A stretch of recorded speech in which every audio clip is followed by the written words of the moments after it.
लातूरमध्ये कोणीतरी येऊन गेलं आणि विलासरावांची ओळख या शहरातून पुसून टाकू असं म्हणून गेले।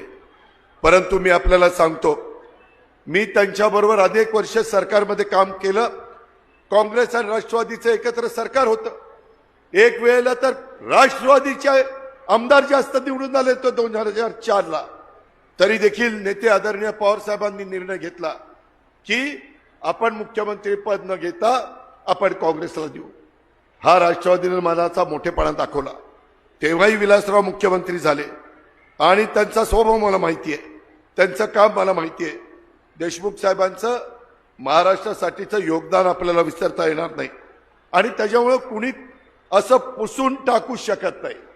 अरे आपली मराठी संस्कृती आहे, स्वर्गीय यशवंतराव चव्हाण साहेबांचा वारसा आपल्याला मिळाला आहे, वसंतदादांचा वारसा मिळाला आहे, पवार साहेबांची आपल्याला शिकवण आहे।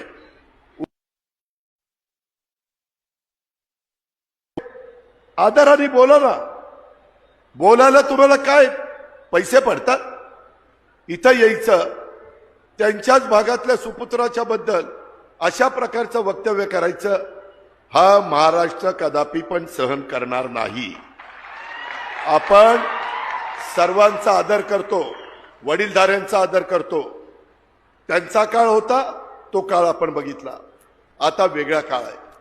आता प्रत्येकाचा काळ असतो।